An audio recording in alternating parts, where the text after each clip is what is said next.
Welcome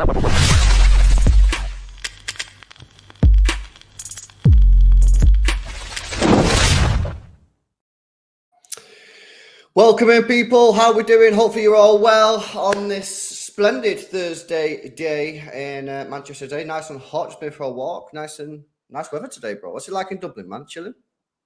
Cloudy, man. It's cloudy. It's all right. It's warm. It's cloudy. Hopefully I bring some of the sun with me on Sunday. Yeah, man. Yeah. Right, well, let's get into it then, because there's quite a bit of news going off here. I want to start straight away with the Gvardiol news, because obviously this is the big news. This is the news that everybody wants to know about. We've got the here. So let's just have a bit of a recap here. We've got the here we go from Fabrizio Romano. And then the CEO of that Leipzig page says, yeah, basically, I agree. It's a done deal.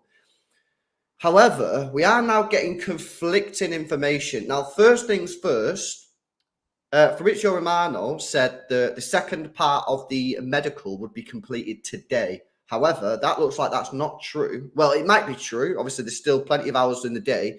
However, it is now confirmed that Josko Gvardiol has now arrived in Italy with the rest of the Leipzig squad for their pre-season training camp. Now, that is confirmed. There's pictures of him that coming off the plane in Italy. So he is now with the Leipzig squad. So it would suggest that the medical probably isn't going to happen today, although obviously it still could.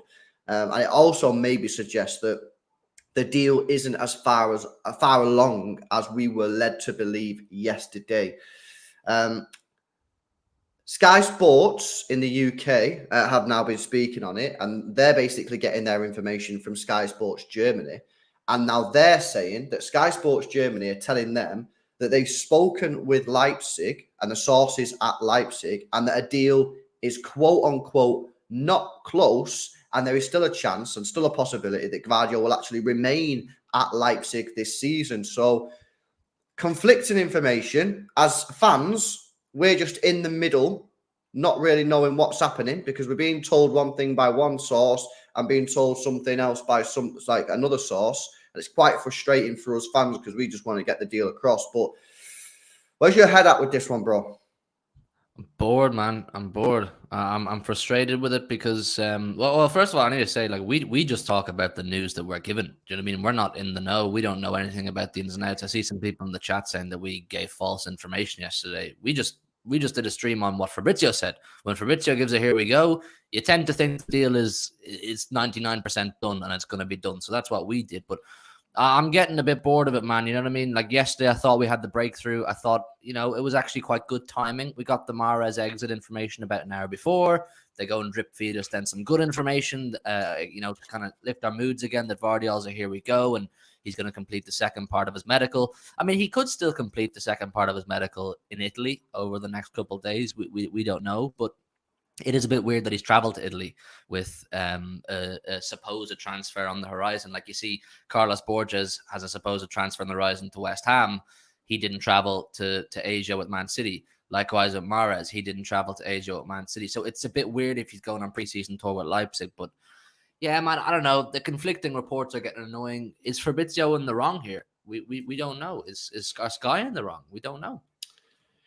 It's really difficult, isn't it? It's really, really difficult. And then you're getting even more. I mean, I'll bring this up on screen so people can see it. And then another source comes in and then says the deal, Manchester City will pay an initial transfer of less than 100 million euros for Gvardiol, but will exceed that figure through realistic performance-related add-ons. This is from LVZ, and I believe that this account here, this is the Leipzig account, by the way. This one, bro. This is the Leipzig account where the guy who said to Fabrizio, like, I agree with Fabrizio, this is done. That guy, like, runs this page or something like that. So they're saying they're not changed the tune. So you've got this Leipzig page saying, yeah, it's done deal, agreeing with Fabrizio. Fabrizio said the first part of the medical's done. The second part is on the way. The fees all agreed, all that kind of shit. And then we're just getting completely different information from Sky Sports Germany. Now, one thing that I would say is if you cast your mind back to the Erling Haaland saga last year, Sky Sports Germany were well off the mark. So as a source, they're not reputable based on previous transfer dealings that I've seen. Because I remember with the Haaland one, they were still saying a couple of days before we signed and announced Haaland that City weren't signing Haaland, we were signing Kane. So they were miles off on that one. Are they miles off again? That's the big question. And obviously only time will tell as to whether they're correct on this. But they're saying to Sky Sports England, Sky Sports UK, that actually, the deal isn't close, a medical isn't booked, and that he could still stay at Leipzig. So until we get further information on it, we just have to wait. But he is at training. Yeah, I can bring up this picture as well for people who are doubting it. Gvardiol has arrived in Italy with the rest of the Leipzig squad for their pre-season training camp, and there he is, Gvardiol getting off the plane. He is with the Leipzig squad. So listen, it's one of them. It's a little bit frustrating because as fans, we just want to know what's going on, don't we? You know, everyone in the chat just wants to know what's going on. We just want to know what's going on. And you get gassed because a big like Bombazzo is dropped, and then it's sort of squashed a little bit by other sources. So I still remain confident on this deal. I still think City are going to get this deal across the line. The reasons I believe that, so I'm not just saying it for no reason. One, City want Gvardiol, and there's no way, in my opinion, that this deal doesn't get done due to the fee.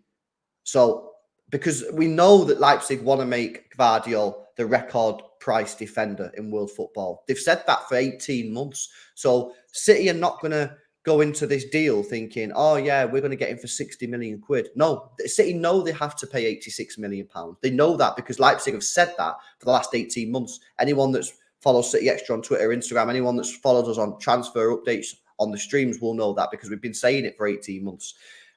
Personal terms, that won't be an issue. So personal terms, that shouldn't be an issue as to why this deal doesn't get done. So then you've got to look at, well, why might this deal not get done? Laporte, maybe there's like a remontada with Laporte. Maybe something's going on with Laporte. Who knows?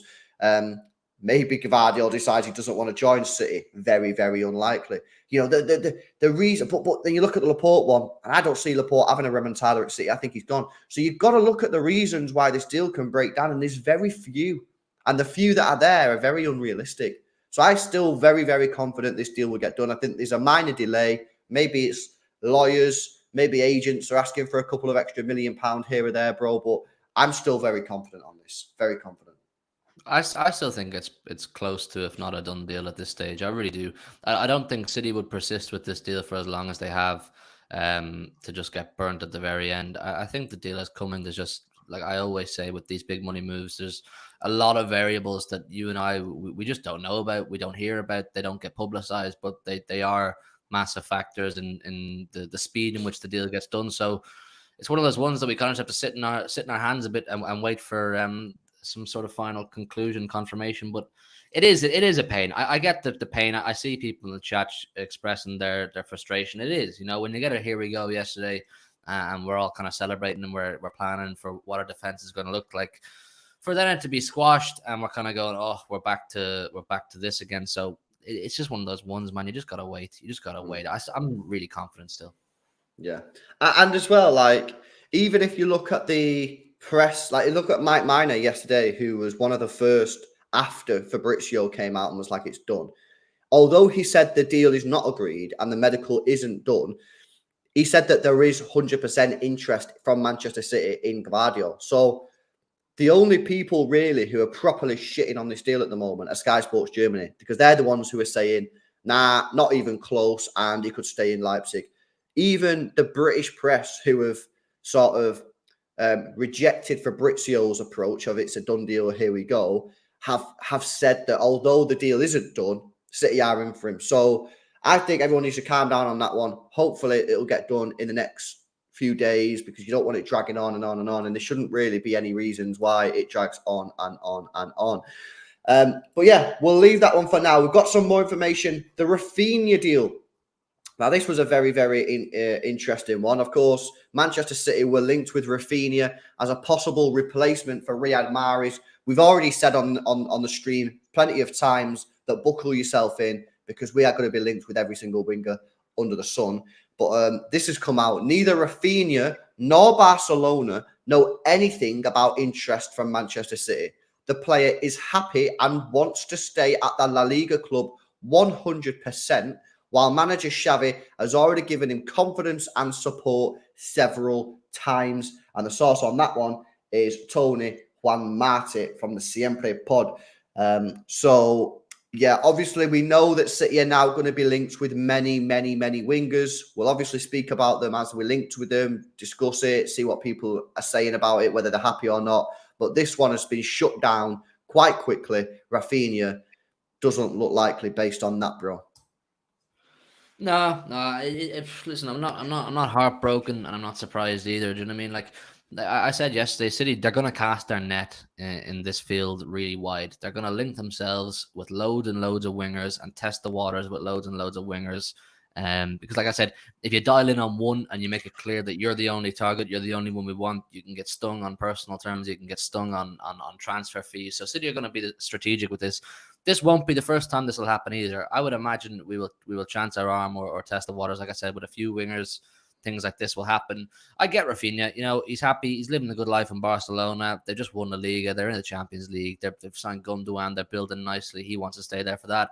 It is what it is. No skin off our back. Do you know what I mean? If we never sign Raphinha, I won't be disappointed. It won't break my heart, but just got to see where City turn from here. Got to see, was the interest actually real? Is there interest in Dani Olmo? Who else is on the list? I'm sure there's plenty of other names that will come out over the next days and weeks, because with Mahrez gone, we're going to have to sign someone. We're going to have to sign someone. And like I keep saying, all I want is it to be done fast. I want to find someone quick. So it is what it is with Raphinha, man. I really don't care, to be honest. Check this out. Janaj Fjordtoft says the parties are playing some normal negotiation games, but I am told that Gvardiol will finally end up at Manchester City. So there you go. Obviously, a guy that's I say fairly well connected in Germany. He's saying that Gvardiol will end up at Manchester City from the information that he's been told there. So anyone again doubting the Gvardiol thing, a little bit more information there. So Raphinha, I sort of echo what you say there, bro. Look, I would have took him. I would have took Raphinha. I think he would have been a decent replacement for Riyad Mahrez.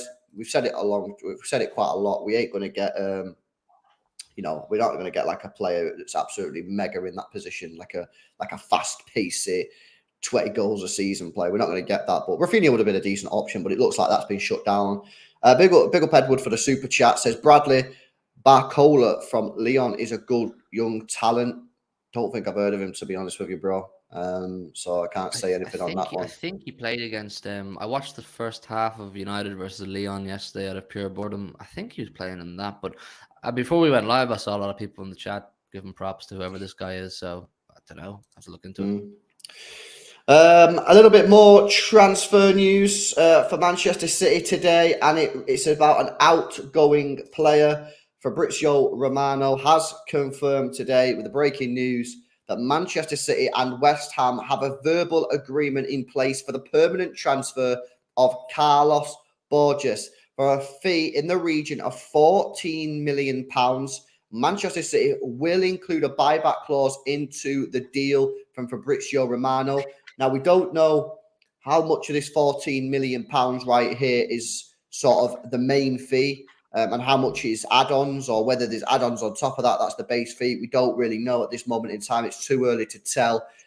Furthermore, we don't actually know what the buyback clause would be in this deal, but we would imagine it's somewhere in the region of 40 to 50 million pounds. That's seemingly where these type of players are. I think it's a good fee, mate, for a guy that's never played a single minute for Manchester City, and I don't even believe he's been on a bench for Manchester City's senior team once. 14 million quid. I think that's a good deal. Cheats, mate. Money laundering. How are City getting money for these players who've never played football for the first team? It doesn't make sense. No, it's a good deal, man. It's a good deal. 14 million, like you said, for a player who's never played for the first team. But he's got a high ceiling. And it's another example of City's strategy with these EDS players. You know, you're actually willing to let them part ways with the club on the basis that they're getting real experience, proper experience at a high level. And then you have the buyback clause there. So if they do slam it and we do need their services again, we have first dibs kind of thing. So I'm happy for him. I'm sad for us because I'm a big fan of Borges. I really am. But I've spoke about a lot how Pep, I don't think, is arsed with wingers like Borges anymore. He isn't arsed with those direct, aggressive running wingers who'll, run at fullbacks and power into the 18-yard box. He wants those more ball retention players, those more ball retention wingers who'll keep the ball flowing, keep the play moving kind of thing, sideways, backwards, and then wait, more patience, wait for the time. Pause of football, as you say. But Borges is not that. So for him, I'm excited to see him in the Premier League. I am. I think he's going to cook. I think he's got a really high ceiling. And who knows? Maybe someday he'll come back. Yeah, good fee, 14 million quid, absolutely. Big up to the people in the chat, keeping me updated on what's going on.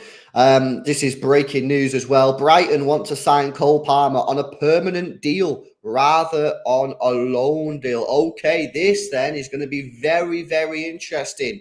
Will Manchester City agree to sell Cole Palmer, or will they only want to loan Cole Palmer? I would be more in favour of a loan. I would be reluctant to sell Cole Palmer. I still believe that he's got what it takes to play at the highest level on that right-hand side. Your reaction to that, bro? Yeah, I wouldn't sell him. I wouldn't sell him. I think Cole Palmer he's a terrific player as well, but last season was unfortunate for him. He was played out of position pretty well every time he was told, you're getting game time, which is difficult for any young player. But, the experience of going to somewhere like Brighton where they're great with young players will be good for him, but I'd be reluctant. I'd be the same as you. I think a loan deal would be perfect. A year-long loan deal, Premier League experience, and see how he gets on. Yeah, I agree. I'd be really reluctant to sell him. And if we did sell him, and what a decent fee, because he's played quite a bit of football. He has played quite a bit of football. So I'd be looking at like 25 million minimum, really. I wouldn't be letting him go for anything less than 25. I don't think it's worth it. I'd rather keep him or loan him to a different football club. I think Brighton would be a perfect place for him to go, but if they don't want him on loan, then I'd be really reluctant to let him go. Really reluctant. So more news here. Issa Kabore has agreed a deal in principle for a season-long loan from Manchester City at Luton Town. The agreement in principle also includes a Manchester City contract extension. So City clearly still have faith that Kabore is able to make it at the top level in football by giving him a contract extension, and he will be playing at Luton Town next or this season upcoming in the Premier League. So another good opportunity for us to witness Issa Kabore and a contract extension given. So clearly City still have faith in him, bro. Yeah, they do. Yeah, it's a good move for him as well. I think the City Academy is really flexing its muscles in these last couple of years. It's not normal for this amount of players who don't have experience at City's first team level, or very little at best, to be getting transfer moves to Premier League clubs. Some are in, some are out. You saw Bazunu last summer, Trafford this summer, Carlos Borges, Palmer is going to be wanted, McAtee. And now Kabore too, and this, Lavia even, like, there's loads. Like, we're really showing what the academy is doing and what it's producing, and most of these players seem to do half decent whenever they do go away. So, listen, good for him, man. Good for him. I will keep the tabs on your Borges at West Ham. I will want to see how he gets on. I want to see how Kabore gets on at Luton. I'm looking forward to seeing Trafford at Burnley. So it's exciting, man. It's exciting that our club is doing this, and maybe for Kabore himself, there could be a future for him if he does well. Yeah, no, but completely agree. I doubt it with the amount of young centre halves we have, I will say. Yeah. Tinsei says, why does City work one signing at a time? I don't know if they do that though, bro. It's difficult to say. No one knows what goes on behind closed doors, bro. So, I understand the frustration at times, but no one can confirm that is actually true. Just going back to Edward's super chat before, Leon's Bradley Barcola is a player Manchester City like, having scouted the French under-21 in international earlier in the season. Manchester City also have Barcola's teammate Ryan Cherki and Celta Vigo's Gabri Veiga on their radar. So Gabri Veiga cropping up again.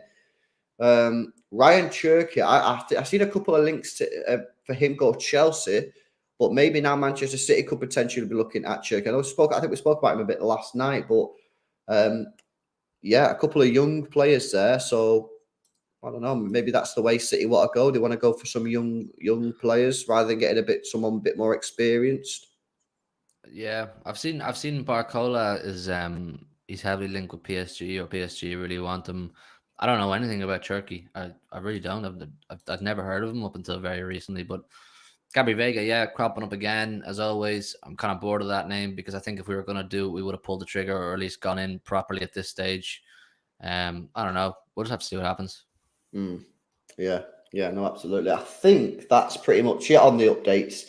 I don't think there's anything else, man. But yeah, I think the big one clearly is Gvardiol. What's going on there with Josko Gvardiol? Are Manchester City going to get this deal done? 100 million euros is probably what it's going to cost. We know that it's going to cost that. City shouldn't be so shocked or surprised by that fee. So hopefully they can get this deal across the line quickly because we don't want it dragging on, really. The one thing that I would say is people will be like, oh, we don't want it to happen like it happened with Diaz. The difference is the Diaz one, we needed Diaz in before the season started. We don't really need Gvardiol. Ideally, in an ideal world, you'd like to get Gvardiol in before the season starts and before pre-season. But we're not in a desperate situation. We have 5 centre-backs, and even if Laporte goes, we still have 4 that we're in a very healthy situation. So City are not under the same pressure as they were with Diaz. Having said that, you still want to get players in because you want them to have that full pre-season. You don't want them to be missing pre-season, especially under Pep Guardiola. So, I don't know. We'll just have to see, bro. But I imagine this deal is days away. Surely Fabrizio ain't putting that out there unless it's close. You know what I mean? Yeah, I don't think Fabrizio will put his neck on the line like that for Gvardiol. You know, it's not worth it for him saying, "Here we go," for him to end up with egg on his face. I think it's days away too. I think I get, like I keep saying, I get the frustration. It is annoying, but I think it's coming. I think it's coming very soon. Yeah, no, absolutely. Just one last look before we wrap up. No, I think that's it, guys. Big up Ming. Yeah. A bit up Ming says first pre-season game is on Sunday, 23rd, not Saturday. Yeah. I don't know. Did I say Saturday? Yeah, I know it's Sunday, innit? But yeah, big up Ming for the information. Maybe I said Saturday back. So yeah, the first watch along is this Sunday. It's already scheduled, man, actually. You know what I might do? I might put a redirect on so people after this stream will get redirected to the watch along. So then you can give it a like already. So then when we get onto the watch along on Sunday, the stream is at the top of everyone's list, innit? So yeah, the stream will automatically redirect you now, hopefully, to the watch along. Make sure you go give it a thumbs up. Make sure you join us for that watch along on Sunday. But we'll probably be live tonight anyway, guys. So stay tuned. Hit the subscribe button. If you're watching back on the replay, let us know your comments and thoughts in the comment section below. Smash the thumbs up. And guys, we will see you in the next one. See you later.